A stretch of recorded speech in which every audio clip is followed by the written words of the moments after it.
Hello friends, कैसे हो। मैं हूं आशीष गुर्जर। आप सबका फिर से एक बार स्वागत है। लास्ट वीडियो में हमने ये समझा था कि 11th कॉमर्स क्यों, और आज हम सीखने वाले हैं अकाउंट का चैप्टर नंबर 1। आज से हम हमारा 11th कॉमर्स का जीएसईबी का सिलेबस स्टार्ट करने वाले हैं। और इसमें अगर बात करें हम चैप्टर नंबर 1, तो वो है अकाउंटिंग टर्मोलॉजी।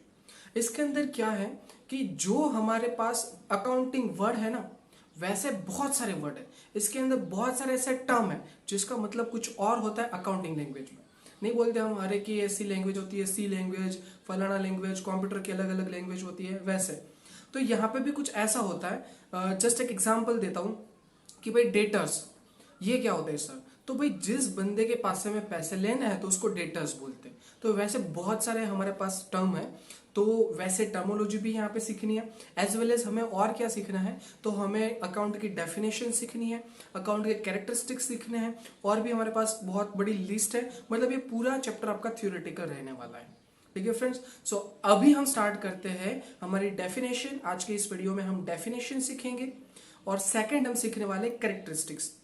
ठीक है, और इस कैरेक्टरिस्टिक्स के लिए हम एक स्पेशल स्टोरी समझने वाले हैं। उस स्टोरी की हेल्प से आप लोगों को कैरेक्टरिस्टिक्स जो है वो इजीली याद रह जाएगा। सो ओके फ्रेंड्स, तो अभी बात करते हैं हम कैरेक्टरिस्टिक्स की, और उसके लिए हमें सीखना है, समझना है एक स्टोरी। अब ये स्टोरी इसलिए है ताकि आप लोग जल्दी से कैरेक्टरिस्टिक्स को याद रख पाओ, और बहुत ही इजी कैरेक्टरिस्टिक्स है, उसका एक्सप्लेनेशन भी बहुत इजी है। तो स्टोरी के साथ मैं लिंकअप भी करूंगा कि कौन से पॉइंट है, पहले पूरी स्टोरी समझ लेते हैं। ठीक है फ्रेंड्स, और इस स्टोरी में गप्पे बहुत ज्यादा है सो वो दिमाग में मत रखिएगा, ये सिर्फ इसीलिए है ताकि आपको जल्दी। ओके फ्रेंड्स, तो विराट कोहली को जानते हो? और अपना विराट जो क्रिकेट खेलता है वो वाला। यस, तो कुछ दिन पहले ना वो मेरे पास आया और उसने बोला कि आशीष सर, बहुत टाइम हो गया क्रिकेट खेले हुए, क्योंकि ये लॉकडाउन चल रहा है तो क्रिकेट खेल नहीं पाए, अब कुछ नया करना है। मैंने बोला हाँ तो कर लो ना, मुझे क्यों बोल रहे हो, मेरे पास टाइम नहीं, अभी मुझे लेक्चर लेना है। मुझे बोला सर सुन तो लो, जरा सा थोड़ा सा सुन लो। मैंने बोला टाइम तो नहीं है, बट बोल फटाफट, चल तू अब देश की इतनी सेवा कर रहा है। तो उसने बोला कि सर अब आईपीएल जानते हो? आईपीएल? मैंने बोला हाँ, वो कुछ बहुत सारी टीमें इकट्ठा होकर खेलती रहती हो, वही ना? उसने बोला हाँ सर वही है, एग्जैक्टली वही है आईपीएल। मैंने बोला हाँ तो उसका क्या? तो उसने क्या बोला कि सर वो आईपीएल जो है वो लॉकडाउन की वजह से स्थगित की गई है, पता नहीं कब चालू हो उसका खेल, शायद ना भी हो, ऐसा भी पॉसिबल है। मैंने बोला हाँ तो हो सकता है, उसमें क्या? तो उसने बोला कि सर मुझे एक ऐसी टूर्नामेंट ऑर्गेनाइज करनी है, और यहाँ पे इंडिया में नहीं ऑर्गेनाइज करनी है, फॉरेन में कहीं पे ऑर्गेनाइज करनी है, क्योंकि इंडिया में तो अभी आईपीएल नहीं हो रहा है, तो मैरिज टूर्नामेंट कैसे हो सकती है? मैंने बोला हाँ ठीक है। तो उससे बोला सर ये टूर्नामेंट ऑर्गेनाइज आप करो। बराबर, मैंने बोला मैं टूर्नामेंट क्यों ऑर्गेनाइज करूँ, मुझे क्या फ़ायदा? उसने बोला सर आपको बहुत फ़ायदा है। मैंने बोला क्या फ़ायदा? उसने बोला सर अभी तो मेरे पास कुछ नहीं है, बट मेरे पास जितनी ट्रॉफीज, जितने बैट, ये सारी चीज़ें मैं आपको दे दूंगा।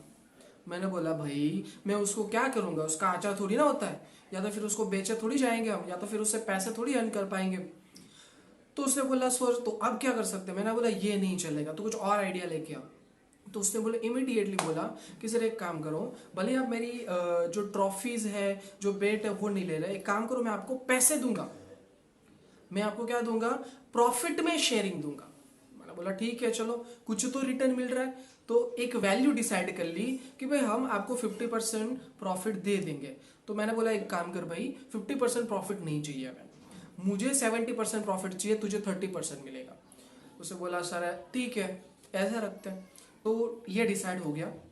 फिर मैंने बोला कि ये सारी चीजें है ना वो मुझे कैश में चाहिए, मतलब मुझे पैसे कैश में चाहिए। ऐसा नहीं कि भाई ये अर्निंग हुई उसकी वजह, उसके बदले में मैं आपको ये लैंड दे दूंगा या तो फिर ये फ्लैट दे दूंगा, ऐसा कुछ नहीं, मुझे टोटल अर्निंग जो हो रही है वो कैश में ही चाहिए। उसने बोला ठीक है सर एग्री नाउ। अब मैंने उसको बोला तू निकल यहाँ से, मैं देख लेता हूँ, मैं सोच के तुझे अच्छे से आंसर देता हूँ। फिर वो गया। फिर मैंने आराम से बैठ के सोचना स्टार्ट किया कि इसमें फायदा क्या होगा और क्या लॉस होगा। तो सोचने के लिए मैंने है ना क्या किया, मेरे जितने भी पॉसिबल एक्सपेंसेस थे उसका मैंने एक लिस्ट बनाया कि भाई ये एक्सपेंसेस पॉसिबल है। जैसे कि क्या लिस्ट बनाया मैंने कि मुझे खिलाड़ियों को हायर करना पड़ेगा, तो उसका एक्सपेंस लगेगा, मुझे स्टेडियम को रेंट पे लेना पड़ेगा तो उसका एक्सपेंसेस ऐड किया, मुझे जो मेरे प्लेयर फॉरेन से आ रहे हैं तो फिर हमारे डोमेस्टिक जो भी प्लेयर है उन सारे प्लेयर को क्या करना पड़ेगा, रहने के लिए फैसिलिटी, ढाबा वाबा देना पड़ेगा, भले 5 स्टार होटल ना दे पर ढाबा तो देना पड़ेगा। तो ये देख लिया, उसको खाने पीने की ये सारी चीज़ें, तो ग्राउंड में सैलरी ऑल ओवर मैंने चेक किया। तो मेरे एक एक्सपेंस का मैंने एक लिस्ट बना दिया। फिर साथ ही साथ मैंने एक इनकम का लिस्ट बनाया। अब इस इनकम के लिस्ट में मैंने देखा कि मेरी इनकम कहाँ कहाँ से हो सकती है। तो एक इनकम, फर्स्ट इनकम तो मुझे कहाँ से हो सकती है कि भाई जो मेरी मैच जब खेली जाएगी उस टाइम पे जो स्टेडियम में लोग आएंगे देखने के लिए, तो वो एक इनकम होगी।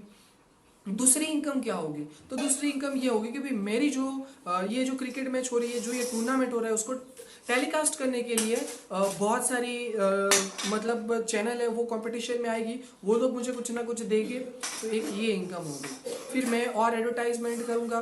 तो कुल मिला के मैंने ये सारी चीज़ें देखी कि एडवर्टाइजमेंट आ गया उसमें, फिर हमें जो मैच फी है ये सारी चीज़ें मिल गई, तो ये टिकट फीस, उसके बाद टिकट फीस है, ये सारी चीज़ें हो गई।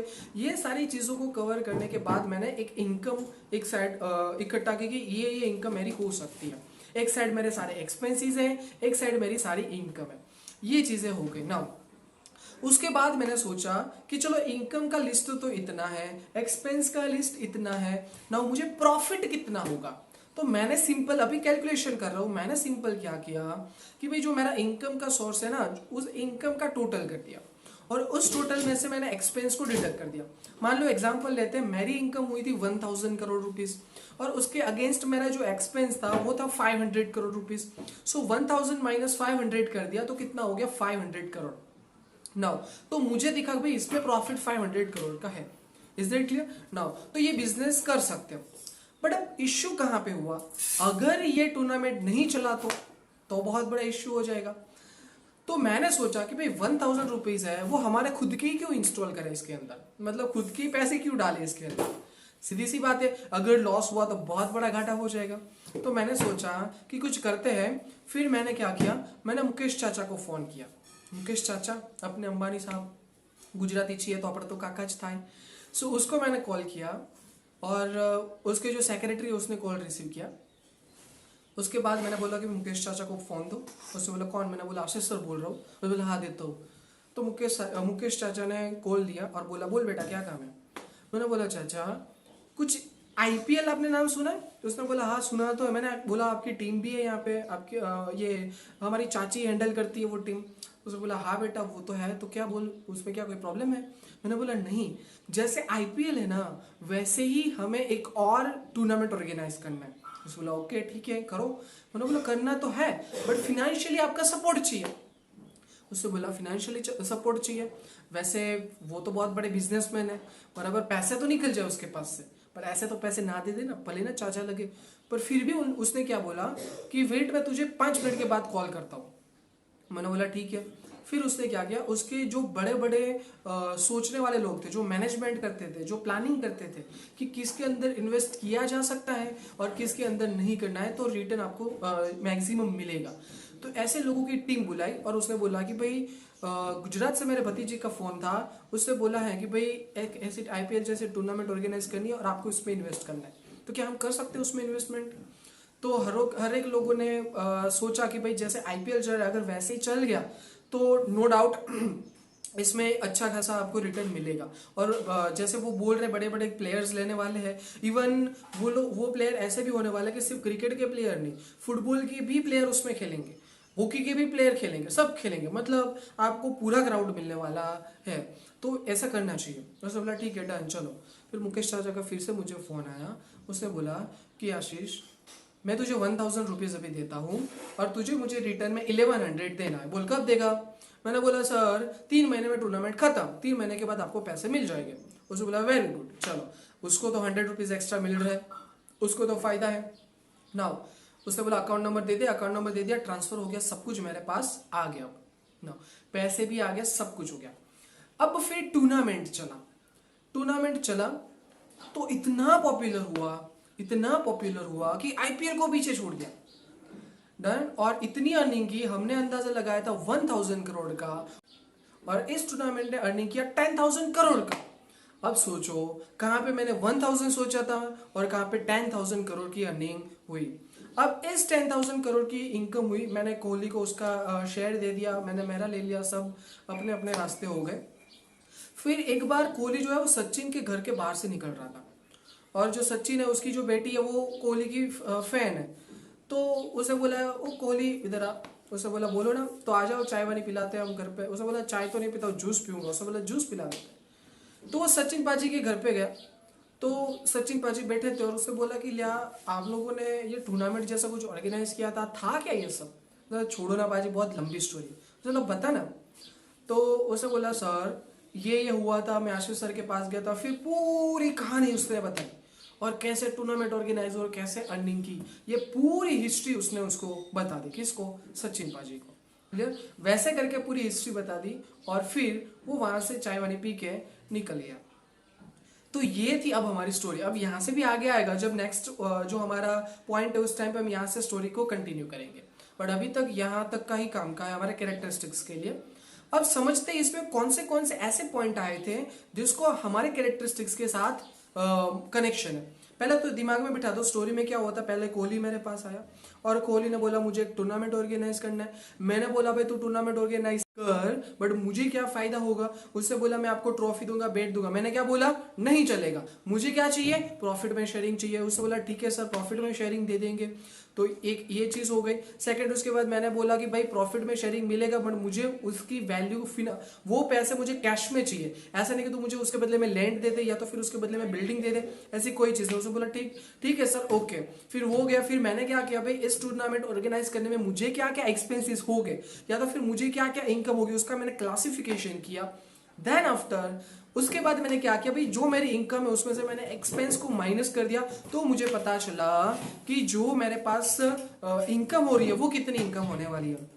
उसके बाद मैंने सोचा कि चलो इन्वेस्टमेंट करना है। मैंने मुकेश चाचा को कॉल लगाया, उसे बोला ठीक है बेटा, और उसने सारी इंफॉर्मेशन जो है वो अपने जो मैनेजमेंट वाले उन सबको दे दी। और उसके बाद उसने डिसीजन लिया कि क्या हमें इस ऑफर में इन्वेस्ट करना चाहिए या नहीं करना चाहिए। तो ये फाइनेंशियल डिसीजन उन लोगों ने ले लिया।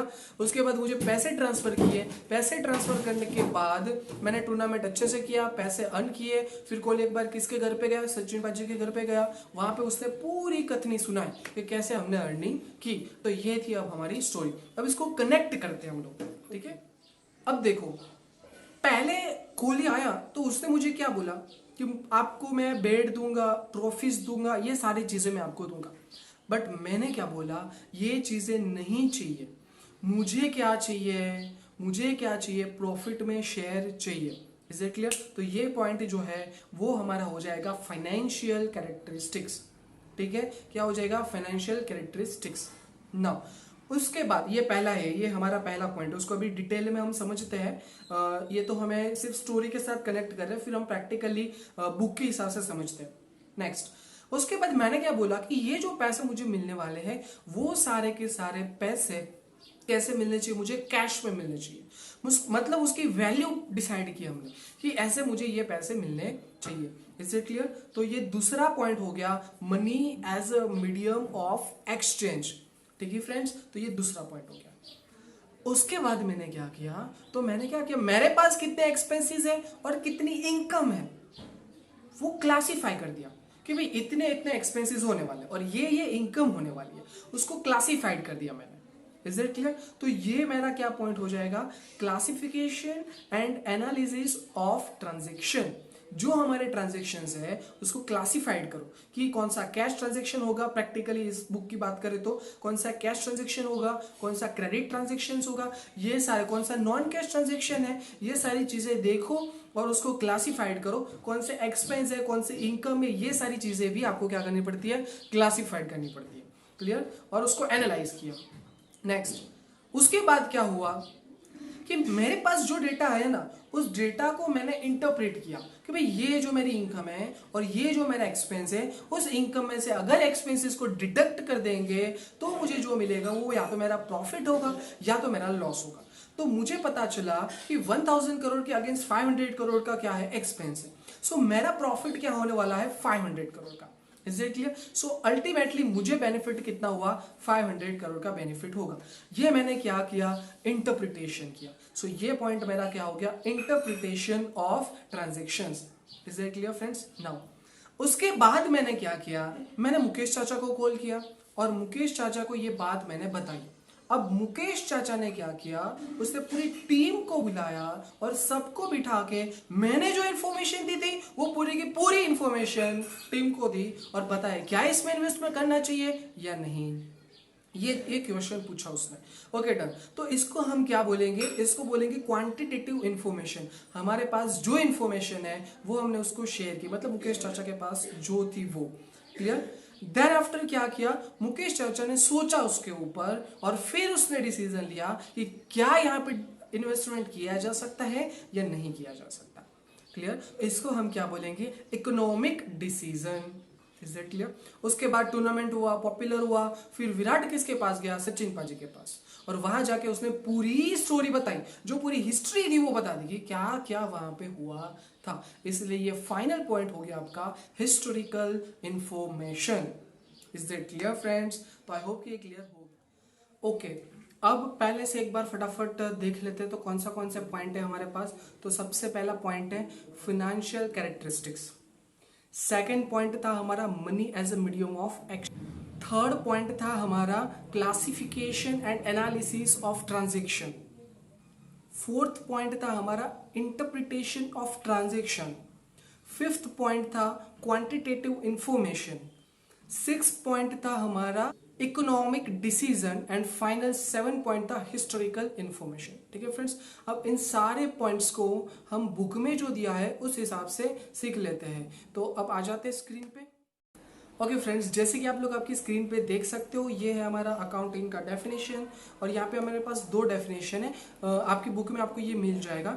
तो इस दो डेफिनेशन की अगर हम बात करें, उसमें फर्स्ट डेफिनेशन हमारी क्या है, तो accounting is an art of recording. ये आर्ट है पहले तो, और किसका, तो recording, classifying and summarising in significant manner. देखो ये आर्ट तो है, बट किसका है, तो रिकॉर्ड करने का, क्लासिफाई करने का, समराइज करने का, और वो भी जैसे तैसे नहीं, वो सिग्निफिकेंट मैनर में करना है। And in terms of money, yes terms of money, पैसे तो आने ही चाहिए उसके अंदर। Transaction and event which are in part at least of a financial character, कम से कम एक फिनेंशियल कैरेक्टर होना चाहिए तो ही उसको हम रिकॉर्ड कर सकते हैं। Interpreting the result thereof, और उसके ऊपर से हम रिजल्ट को इंटरप्रेट करेंगे। ये पूरी प्रोसेस को हम क्या बोलेंगे, तो ये हमारा अकाउंटिंग हो गया। फिर से एक बार, accounting is an art of recording, क्या आना चाहिए, recording, classifying and summarising in a significant manner and in terms of money, transactions and event which are in part at least of significant character, at least of financial character and interpret the result thereof। एक ये definition है। Second definition है जो दी American standard council ने, ये देख लो यहाँ पे, अमेरिकन स्टैंडर्ड काउंसिल मतलब ASC, उसे ये सेकंड डेफिनेशन दी है।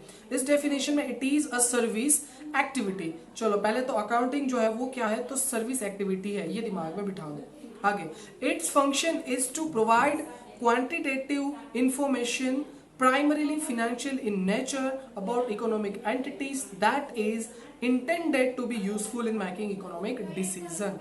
चलो क्या क्या चीजें बताई आपको कि भाई its function is provide to quantitative information, इसका मेन फंक्शन है क्वांटिटेटिव इंफॉर्मेशन प्रोवाइड करना। फिर बोला है प्राइमरी फिनेंशियल इन नेचर, ये फिनेंशियली इन नेचर है about economic entities and that is intended to be useful in making economic decision। Is it clear? I hope कि ये clear हो गया। लास्ट में हम इकोनॉमिक डिसीजन लेना है इसके लिए। तो ये दो डेफिनेशन है, जो भी डेफिनेशन आपको याद रहते हो याद कर लो, इसमें कोई कंपल्सरी नहीं कि यही डेफिनेशन करनी पड़ेगी। ठीक है, ओके फ्रेंड्स, तो जैसे कैरेक्टरिस्टिक्स की बात कर रहे हैं, आप देख सकते हो यहाँ पे कैरेक्टरिस्टिक ऑफ अकाउंटिंग आपको मिल जाएगा। उसके नीचे हमारा पहला कैरेक्टरिस्टिक फिनेंशियल कैरेक्टरिस्टिक्स है। नाउ अब इसके अंदर क्या है तो देख लो, तो ट्रांजेक्शंस और event which are recorded in accounting must be measurable in monetary value. देख लो, ये फिनेंशियल कैरेक्टर का मतलब उसको हम मॉनेटरी में उसको वैल्यू कर सकते हैं। जैसे कि हम बात करें कि भाई कोई चीज़ परचेस करने के, भाई फ्लैट परचेस किया कितने, तो 10 लाख रुपीज़, तो ये मॉनेटरी हो गया। तो ये उसका कैरेक्टर है। ये फर्स्ट पॉइंट हो गया और एग्जाम्पल दिया है वो आप देख लेना, इतना इंपॉर्टेंट नहीं है। Money as a medium of exchange, आप जब एक्सचेंज करते हैं उस टाइम पे मनी आपको पैसे देने, जैसे कि बात करते हैं हमें फ्लैट की ही बात करते हैं तो भाई उसका वैल्यू हमने किया भाई 10 लाख रुपीज। तो हम जब फ्लैट लेंगे तो उसके बदले में हमें क्या देना पड़ेगा उस बंदे को, तो फ्लैट के बदले में हमें उसको देना पड़ेगा 10 लाख रुपीज देने पड़ेंगे। तो money as a medium of exchange हो गया। थर्ड पॉइंट याद करो फ्रेंड्स, तो थर्ड पॉइंट हमारा क्या था, तो थर्ड पॉइंट हमने सीखा था classification and analysis of transaction. हमारे पास जो ट्रांजेक्शन्स होते हैं उसको क्लासीफाई करो, उसको एनालाइज करो, ये सारी चीजें थी। जैसे कि यहाँ पे देखो मिल जाएगा आपको, in according to the different type of transactions are record, this transaction are made in cash form और नॉन कैश फॉर्म। कैश में भी हो सकता है, नॉन कैश भी हो सकता है, वॉट एवर कुछ भी है। और भी यहाँ पे थोड़े बहुत एग्जाम्पल भी दिए है, what was opening balance of the asset etcetera etcetera. ये क्लासिफिकेशंस हमें करने पड़ेंगे, डिटेल में आने ही वाले हर एक।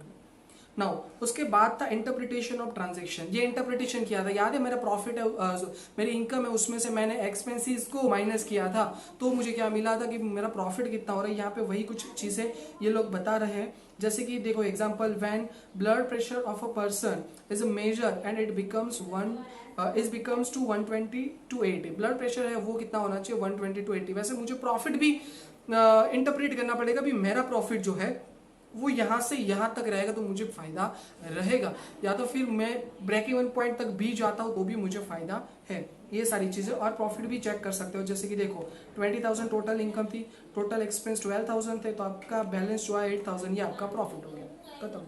तो ऐसे आपको क्या करना है, इंटरप्रिटेशन करना है। नेक्स्ट उसके बाद फिफ्थ पॉइंट था हमारा क्वांटिटेटिव इन्फॉर्मेशन। ये क्वांटिटेटिव इन्फॉर्मेशन की बात करें तो ये जो हमारे पास इन्फॉर्मेशन है वो मॉनेटरी फॉर्म में रिकॉर्ड करते हैं, इसलिए हम इसको क्या बोलते हैं, क्वांटिटेटिव इन्फॉर्मेशन बोलते हैं।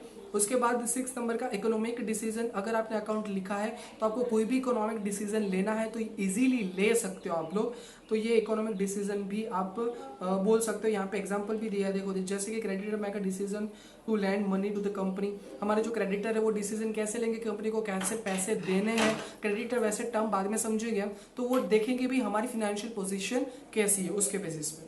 एंड फाइनल पॉइंट है हिस्टोरिकल इन्फॉर्मेशन। अब हिस्टोरिकल इन्फॉर्मेशन की अगर बात करें तो इसमें क्या होता है, हम एक बार अकाउंट लिखते हैं वो बार बार सालों साल उसको यूज कर सकते हैं, उसमें हिस्ट्री के डेटा हमें मिलते हैं। जैसे यहाँ पे देखो ऐसा लिखा भी है, accounting all the past transaction and events are recorded, इसलिए इसको वो क्या बोलेगा, हिस्टोरिकल इन्फॉर्मेशन।